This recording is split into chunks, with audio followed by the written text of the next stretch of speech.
next up we got this is from Oscar Barnett. Oscar Barnett, hello again, mate. Thanks for submitting your questions. So let's do this. So you got me 4 questions. So question number 1: what makes you think Behave Looney is a flagship show to you? Well, to be bluntly, mate, you improvise a lot. You do. We give you a story idea. You do your own story ideas, but also we give you help you out with a few ideas, of course. I submitted 2 stories to you. Looney's interview, which is episode 16 of the first season, and Looney's karaoke night, which is episode 24 of the very first season as well. And you really do put your energy in it, mate. You really put a lot of energy in your performance as well. I mean, dress-wise, it's quite simple, really. I mean, you have like a suit jacket, very flashy bun shirts, and like round fake glasses, and the occasional hat, of course, but bowler hat, very much. But it's a very good performance. You really put a lot of energy in it, mate. You know what we give you, and what kind of basis of story we give you. You really put your energy in it. You improvise a lot. You really get your comedic timing sometimes as well, but it's pretty good. I mean, when I think about it, of course, when you did the karaoke night episode, you really put a lot of energy in it, mate. You really did, and that's one of my favourites actually, with the ones I've submitted to you. It really does work wonders. It does. I mean, not because I made you not speak for a few minutes, make you lose your voice, but you really put a lot of improvised stuff on it, and it does work. You really put your energy in that episode, you did, and I really enjoyed that.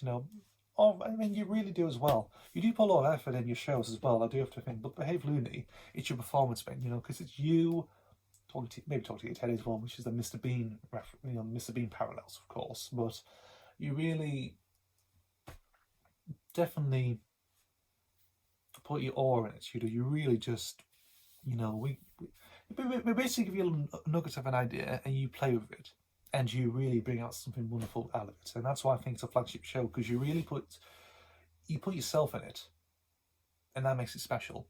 It does. That's why I call it a flagship show, because you really definitely do it. You really do it justice. You do. You really bring it to the forefront of actually people think actually this guy is actually pretty funny in his own right. He is, and that's it really. That's why I think it's a flagship show, because of your energy, your acting, your improvisation, your your energy, your input. That's it. And also everyone else as well who actually submitted stories as well. There's a lovely community of people who actually submitted good stories as well. I'm trying to think. Simpson Clips 24, Ben Freeman, Alexander Mathis, I think, and Harry Humble as well. Yes, pretty good.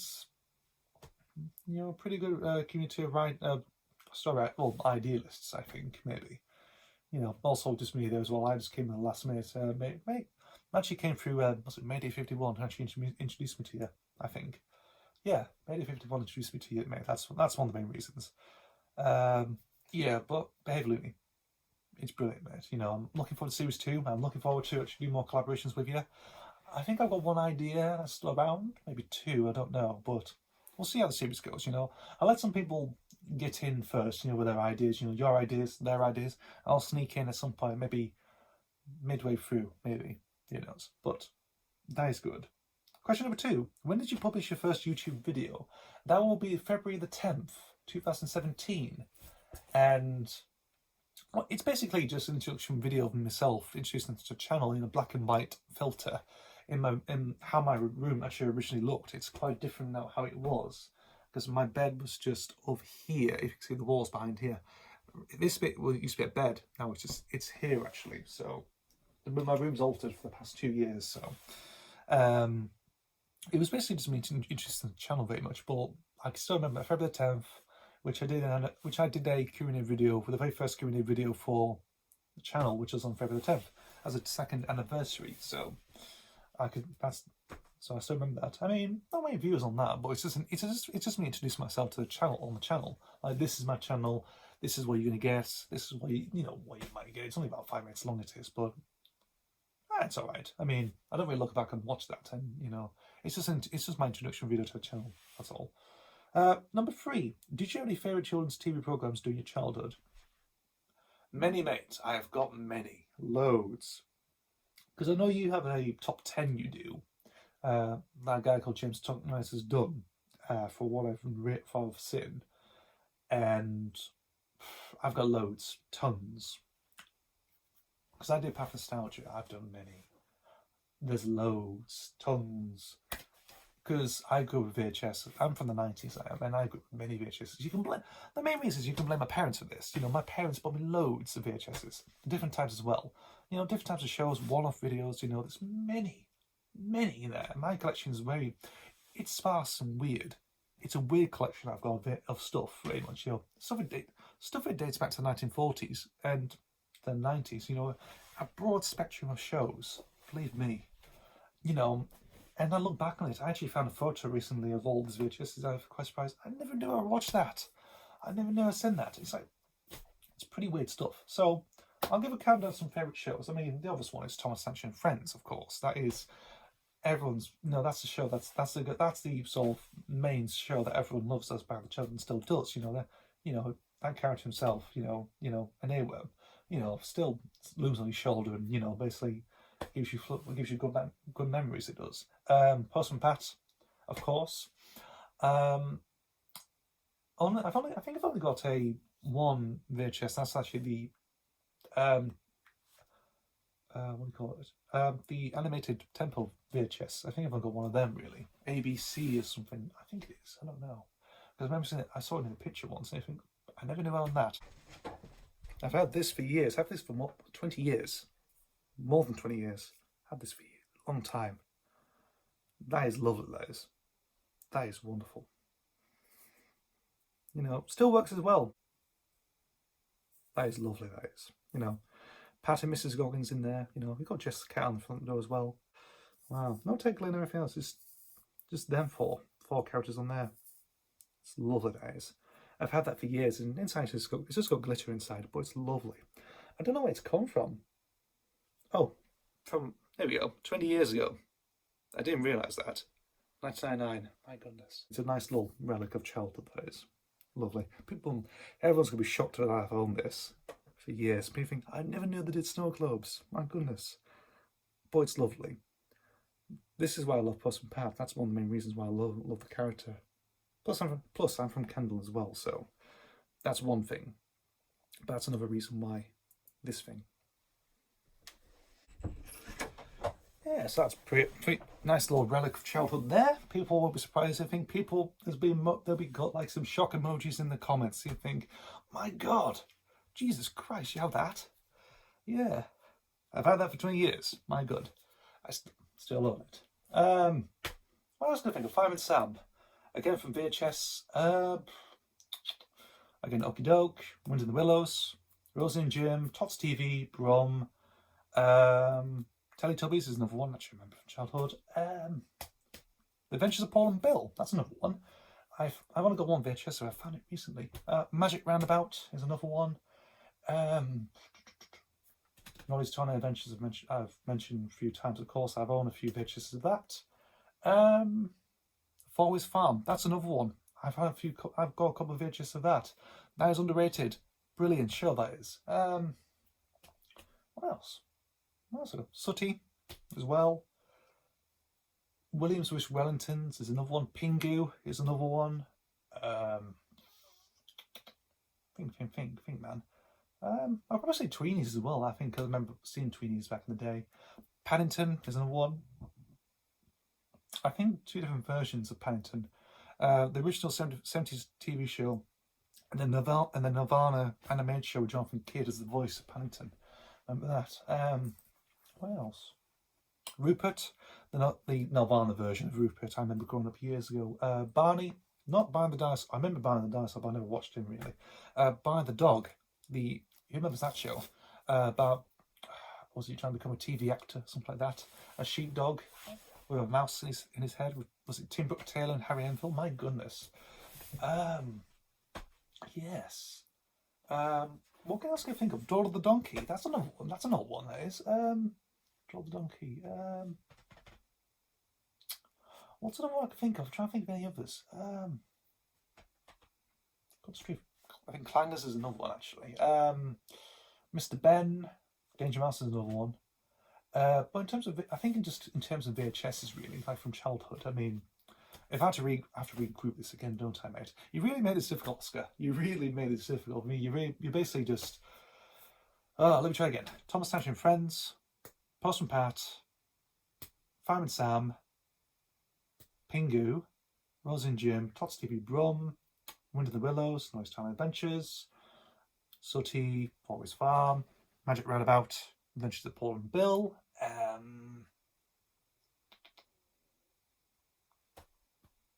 think. Teletubbies is one, Dora the Donkey, Casper the Friendly Ghost, the ones for the 1950s. I got a couple then. Early 1950s. Tom and Jerry Looney Tunes as well. I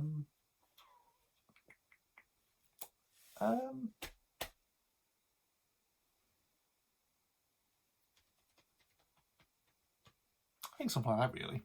You know, I watched many stuff I did. For many years, a long time, blimey. Yeah. I blame my parents for that. Really, I do. I really do blame my parents for buying me too many VHSs. That's why I got a very obscure collection. If you look back, if you again looking back at this and everything else, it's like, blimey. You know, it ranges from different things from different decades as well. It's just mad, complete mad. Mainly 80s stuff. It's mad. It's bloody mad in different types. You know, you have like 2D cartoons to stop motion animation to live action puppets, and anything else. It's mad. I mean, most of the stuff I really own is basically, again, from 1950s to, 1940s to 1990s. So, again, Bob and Bill is another one, actually, I forgot to mention. You know, it's too many. It's a long list. That's why I did Path of Nostalgia for. If I think of that, I mean, I did a good portion of them were all personal favourites. But also I did some stuff I never really watched, actually. So, yeah, that's a long list. So, I can't really think of a definitive favourite. I've got a long list, mate. But you have like a top 10 you do, so that's quite easy. With me, it's difficult to pick. It is difficult to pick, and they're varied as well. It's just mad. But thanks for the question, Oscar. It really messed my brain up a bit afterwards, so it did. And final question is, do you have a favourite TV show nowadays? Nowadays, Doctor Who. I'm a big fan since 2005. I love that show. Doctor Who really itself is quite interesting because it's British, of course, and it's still going on with Jodie Whittaker at the moment. And what I love about it's this sense of adventure. Like you take it to different places. You know, you can go back to the past, you can go to the future or distant past. You encounter monsters that are actually quite unimaginable and scary to the eye, and stuff like that. It's this sense of adventure that I love very much about it, and I've actually written stories about it. There's a good big chunk of stories that I've written, and it's quite different. It is related to questions that you've actually made, maybe 2 and 3, well, 3 and 4 actually. You know, there is I'm giving a hint of what it is actually, but I will talk about it eventually. I did in different seasons. I've done 100 of these, by God. But the stories themselves are brilliant. They are Doctor Who stories, but they're totally different in a way. You know, they have that sort of like elements of it, of course. You know, there are strong elements of Doctor Who in the stories, but they are different as well at the same time. You know, I will get out to eventually at some point in Writer's Tales. I'll talk about it because it's really something. Really, I mean, you know, I don't know if anyone else watches Doctor Who these days. It's off at the moment now, but I've been reading the novels, the Virgin New Adventures from the 90s, and they are spectacular. And I do think it's my favourite era of the show, of the history. In terms of television, I don't really know, because there's a lot of good seasons out there. You know, a lot of good Doctors out there from the past and also the future, in the present as well. Yeah, but those New Adventures, my God, they really changed my life. They changed my outlook on Doctor Who for a good portion. You know, they really, because I'm in my 20s now, and it's just like, I really want something different. And that's what I found. And I thought, my God. It's really changed my outlook on Doctor Who forever, really, on those, you know, deeper stories. It's more harder, it's got more adult themes in there, and they're really good. My God. I mean, I did a video on them at some, you know, was it the overview of the New Adventures from the ones from 94, or the ones released in 1994, you know, 12 of them. They're really good. So good. And it really changed my my perception of Doctor Who forever, really. blimey, you know. Yeah, but that is a show that I love. You still do. I mean, there's good shows as well, like sitcoms as well. I mean, a show called Game On, that is really good as well. I mean, I still watch that now and again. If I'm down, I'll probably watch one on. It's still hilarious. It's funny as hell. They only did 3 seasons worth, and it's just brilliant, you know. Um, I mean, there's many sitcoms as well, like Comic Strip Sense. There's Only Fools and Horses, which, as I mentioned before, has got a heart that does, and that's really good. I mean, I tend to look back on old shows and think, oh, that's really good. That is, you know, sitcoms these days, they can do some good stuff, but it can be relevant, and the relevancy and the nowness can really dampen it down in a way. I mean, same thing can go with the old shows, but there's something really nostalgic and quite unique about them in a way. Um, but it's still good, I have to admit. It's wonderful. Yeah, looking back on it. I mean, Doctor Who itself is really my show very much. It's our Star Trek in a way. It is, you know, it's basically like, it's wonderful. It is. You know, I'm very excited to see what they've announced a few new writers they have, and I'm looking forward to the adventures, what they're actually doing, of course. You know, what is Series 12 going to be about? I don't know. But I'm looking forward to it. I'm looking for the adventures. I'm looking for the people actually involved in the writing of it, of course. That's my main thing about with Doctor Who. You know, just look about what's the adventure, who's writing it. That's it, really. Maybe who directed it, I don't know. But that's really about it, really, for my thing. That's the thing I'm excited about for news that's coming out and what to expect from it. That'd be good. Yes. So that's my show for I'm watching nowadays. Thanks, Oscar. Thank you.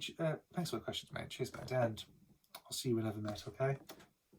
Best of luck on the channel. Hope you don't get terminated again. It's the third. You know, it's the third. This is your third channel. Don't make it a third time, mate. Okay.